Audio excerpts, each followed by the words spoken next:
இது பார்த்தீங்கன்னா ஹன்னா மொபைல்ஸுங்கிற ஒரு மொபைல் ஷாப்லேருந்து நம்மக்கிட்ட வந்து டேட்டா ரெக்கவரிக்காக ஒரு எஸ்டி கார்டு வந்திருக்கு. இது வந்து ஒரு கேமரா எஸ்டி கார்டு. இது வந்து அவங்க வந்து ஃபோட்டோ ஷூட், வீடியோ ஷூட் எல்லாம் பண்ணதுக்கப்புறம் மொபைலில் வந்து காப்பி பண்ணுற டைம் வந்து ஃபார்மேட் வந்து கேட்டுச்சு. அது கனெக்ட் பண்ணோமே ஃபார்மேட் கேட்டுச்சு. தெரியாதனமாக அவங்க வந்து ஃபார்மேட்டும் பண்ணிட்டாங்க. ஸோ அதுலேருந்து ஃபைல்ஸ் வந்து எடுத்து தரமான்னு கேட்டிருக்காங்க. சேம் டைம் வந்து இன்றைக்கி உள்ள ஃபைல்ஸ் மட்டும் எடுத்து தர முடியுமான்னு கேட்டிருக்காங்க. ஸோ நம்ம அதை தான் வந்து இப்போ எடுத்து கொடுக்க போகிறோம். ஸோ ஃபஸ்ட் இதை வந்து கனெக்ட் பண்ணி என்ன கண்டிஷனுங்கிறத உங்களுக்கு வந்து ஷோ பண்ண இதை ஃபார்மேட் பண்ணிட்டாங்க. ஸோ இப்போ ஃபார்மேட் ஆகிருக்குங்கிறத கன்ஃபார்ம் பண்ணிப்போம். ஸோ இதை என்னோடய லேப்டாப்பில் வந்து கனெக்ட் பண்ணிக்கிறேன். ஸோ ஃபஸ்ட் அட்டம்ப்ட்டில் வந்து கனெக்ட் ஆகிடுச்சு. ஓகே, இங்கே பார்த்துட்டிங்கன்னா வந்து ஃபார்மேட் ஆகியிருக்கு. முன்னாடி வந்து ஃபைல்ஸ் இருக்கும், பட் வந்து ஸ்டோரேஜ் வந்து ஃப்ரீயாக தான் இருக்கும்.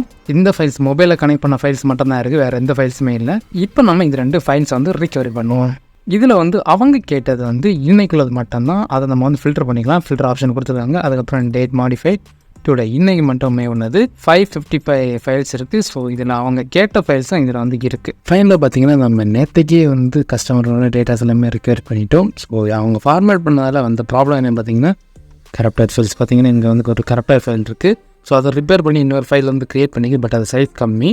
ஸோ இந்த மாதிரி கரப்டர் ஃபைல்ஸ் கண்டிப்பாக வரும். இதோட டோட்டல் சைஸ் பார்த்திங்கன்னா 17.6 GB. இதுக்கு டைம் எவ்வளோ பார்த்திங்கன்னா 1 hour 30 minutes தான் ஆச்சு. அதுக்குள்ளே வந்து ரிகவரி ஆகிடுச்சு. அதனால ஃபாஸ்ட்டாக இருந்ததுனால தான் முடிஞ்சிச்சு. இந்த மாதிரி கரப்டர் ஃபைல்ஸ் கண்டிப்பாக வரும். ஃபார்மேட் பண்ணிங்க. ஏன்னா ஃபார்மேட் பண்ணாமல் இருந்தால் ஓரளவு வந்து எடுக்கலாம். சம்டைம்ஸ் ஃபார்மேட் பண்ணாமல் இருந்தாலும் ஒரு சில வந்து கரப்டர் ஃபைல்ஸ் வரும். ஸோ நீங்கள் இந்த மாதிரியான ஸ்டோரேஜ் டிவைசஸ் எல்லாம் ஃபார்மேட் கேட்டுச்சுன்னா ஃபார்மேட் கொடுத்துறாங்க. அப்புறம் வந்து ரொம்பவே கஷ்டப்பட வேண்டியது வரும். ஸோ இந்த மாதிரி உங்களுக்கும் டேட்டா ரெக்கவர் பண்ண வச்சுக்கோங்க. நீங்கள் இதோட இன்ஸ்டாகிராம் டெலிகிராமில் கான்டாக்ட் பண்ணிவிங்க. இந்த மாதிரி வீடியோஸ் நீங்கள் நிறைய பார்த்து அம்மா சேனல் வந்து சப்ஸ்கிரைப் பண்ணிவிங்க.